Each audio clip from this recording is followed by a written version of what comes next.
오늘 우리가 읽어가는 사사기 8장의 내용은 기도원에 관한 마지막 기록을 우리에게 전달해 줍니다. 처음에 그가 이제 사사로 부름받아서 아주 격격한 승리를 거두게 되고 그 승리의 마무리를 이제 하는 내용들이 소개가 되는데요.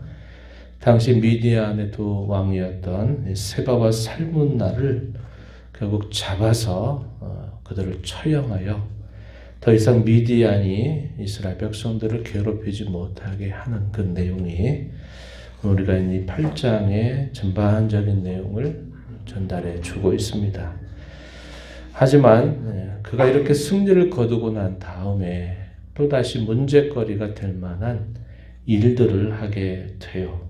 그것이 또다시 이 기드온이 떠나고 난 다음에 또다시 그 백성들이 하나님을 저버리고 우상 숭배에 젖어들게 되는 또 하나의 계기가 되는 것을 보게 됩니다. 그래서 우리가 이 말씀을 보면서 어떤 일들을 시작할 때도 참 중요하고 그 일들이 진행이 되는 과정에서도 주의를 해야 될 것이고 또 그런 일들이 마치고 난 다음에 더더군다나 주의를 기울여야만 된다는 것을 우리가 배우게 됩니다. 한결같은 마음을 갖는다는 것이 참 쉬운 일이 아닙니다. 우리가 드렸던 찬송의 내용처럼 이 세상 끝날까지 주 섬겨 살리라 하는 그 고백을 드렸는데 우리의 신앙도 마찬가지여야 될 겁니다. 오히려 처음보다 나중이 더 좋아지는 모습이 되도록 항상 우리가 조심하고 또 경계하고 하나님의 은혜 안에 늘 머물려고 하는 그런 자세를 가져야만 된다 하는 것을 우리가 이 말씀을 통해서 생각하게 되는 것입니다.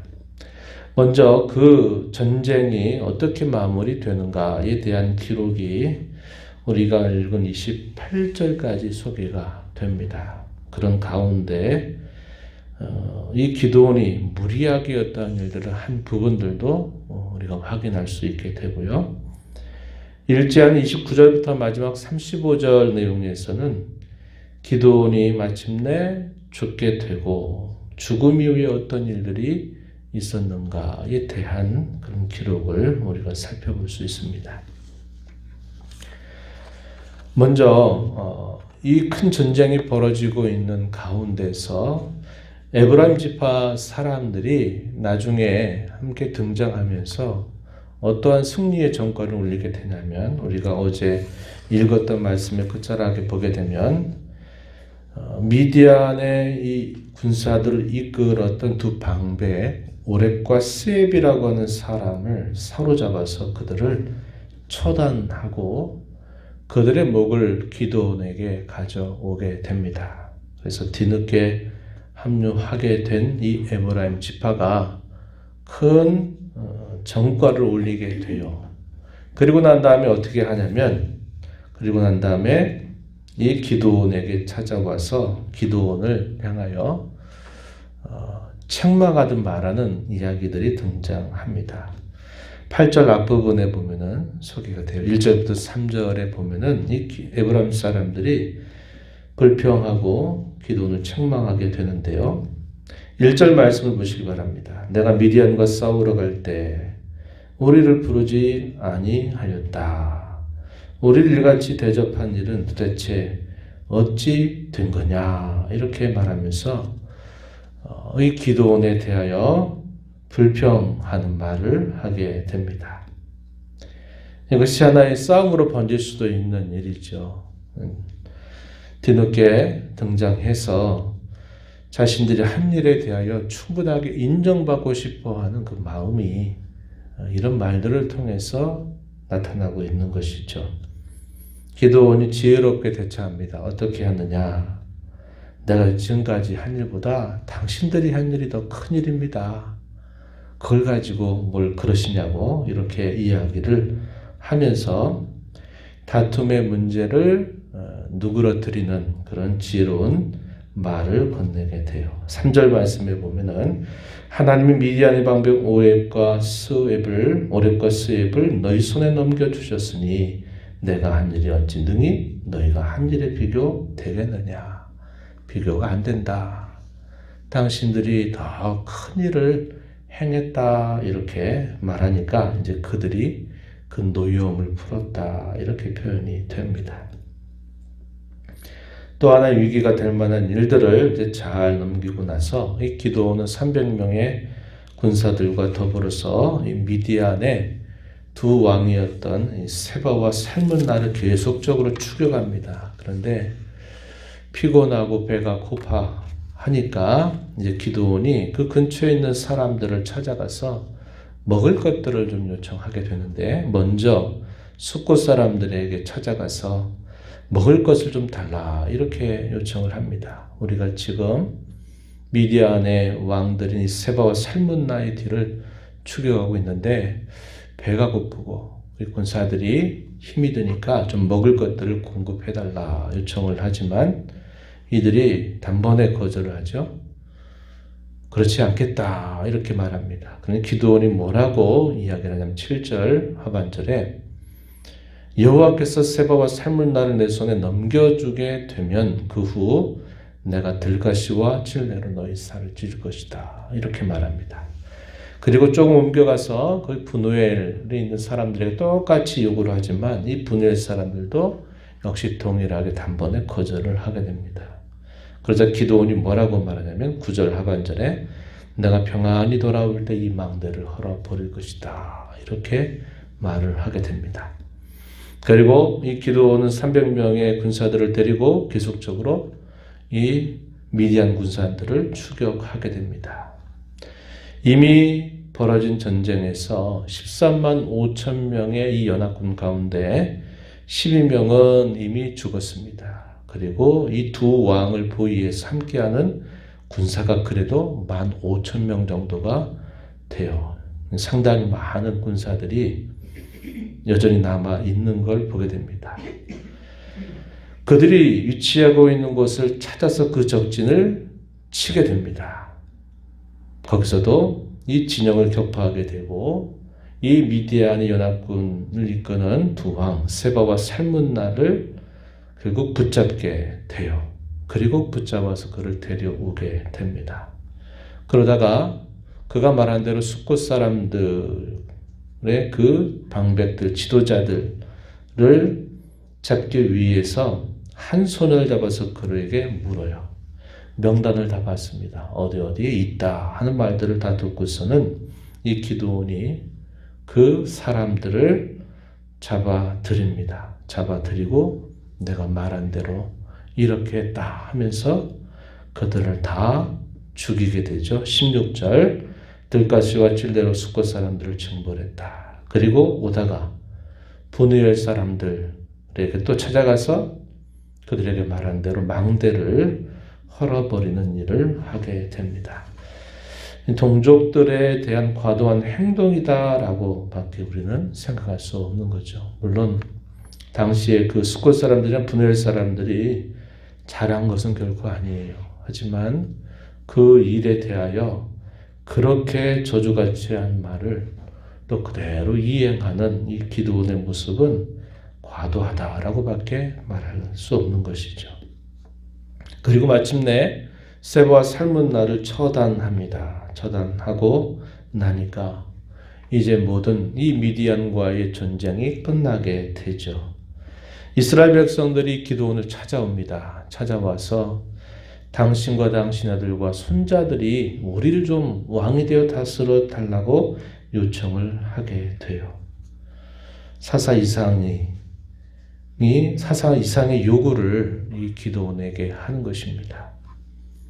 하나님이 그들의 진정한 왕이시란 사실들을 새까맣게 잊어버리고 이 기드온에게 그런 요구를 한 것이에요. 이러한 간청을 들었던 기드온은 거절합니다. 내가 너희를 다스리지 않겠다. 나의 아들도 나의 손자도 그렇게 하지 않을 것이고 여호와께서 너희를 다스릴 것이다. 아주 정답을 기드온이 말하면서 그들의 간청을 거절하게 되었어요. 기드온은 탈취한 금고리들을 자기에게 달라라고 요청해서 그걸 가지고 에봇을 만듭니다. 이 에봇은 판결 흉패를 달는 제사장의 옷입니다. 그걸 에봇이라고 그러죠. 그래서 그 에봇이 위치해야 될 곳은 어디냐면 당시에 여호와의 성막에 있었던 실로에 그걸 두어야 돼요. 그런데 이걸 어디에다가 보관하냐면 자기 가족들 가운데 자기가 사는 곳에다가 이것을 두게 되는 것입니다. 온 이스라엘 백성들이 그 에봇에 대하여 어떤 태도를 갖느냐? 음란하게 위하였다. 이렇게 표현을 합니다. 그래서 그것이 그들에게는 올무가 되고 우상 숭배의 물꼬를 터버리는 그런 일이 되었다는 것을 보여주고 있습니다. 그래서 이 기드온이 승리를 이루고 그런 과정에서 행했던 그의 모습이라든지 또 백성들이 간청하는 것에 대하여 그들이 이 기드온이 말로는 그것을 거절하게 되지만 그러나 실제적으로는 마치 왕같이 군림하는 그런 모습이 있었다 하는 것이고요.